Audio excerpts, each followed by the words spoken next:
Hi friends, welcome to my channel VR Varsha Varma. బాగున్నారా? ముందుగా నా వీడియో చూస్తున్న, నన్ను సపోర్ట్ చేస్తున్న ప్రతి ఒక్కరికి థ్యాంక్ యూ ఫ్రెండ్స్. అంతేకాకుండా మీ అందరికీ రథసప్తమి శుభాకాంక్షలండి. రథసప్తమి పండుగ ఈరోజు ఆదివారంతో కలిసి రావటం విశేషం. ఈ రథసప్తమి పండుగ రోజున మనకి ప్రత్యక్షంగా కనిపించే ఆ సూర్య భగవానుని భక్తి శ్రద్ధలతో ఆరాధించటం మన హిందూ సంప్రదాయం. ప్రతి సంవత్సరం రథసప్తమి పండుగ మాఘమాసం శుక్లపక్ష సప్తమి తిథి రోజున వస్తుందండి.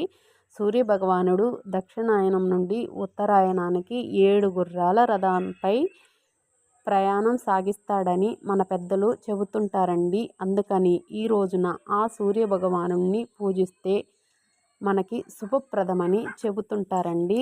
అంతేకాకుండా 7 చిక్కుడుగాయలు కానీ, లేదా 7 రేగుపండ్లైనా సరే, లేదా 7 జిల్లేడు ఆకులనైనా సరే తీసుకొని వాటిని చూపిస్తూ ఆ సూర్య భగవానుడికి నమస్కరించుకొని వాటిని నీళ్ళలో కలుపుకొని ఆ నీళ్ళతో మనకి స్నానం చేస్తే మనము ఈ జన్మలో కానీ పోయిన జన్మలో కానీ తెలిసి తెలియక చేసిన తప్పుల వల్ల మనకి పాపాలు కలిగితే ఆ పాపాలు తొలగిపోతాయని చెబుతుంటారండి. ఓకే ఫ్రెండ్స్, నా వీడియో కనుక మీకు నచ్చినట్లయితే లైక్ చేయండి, షేర్ చేయండి, సబ్స్క్రైబ్ చేసుకోండి.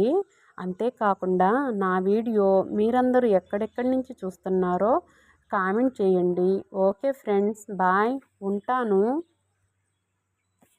ఓయ్, మిమ్మల్ని చూసి వెళ్ళకుండా లైక్ చేసి, షేర్ చేసి, సబ్స్క్రైబ్ చేసుకోండి. Bye friends.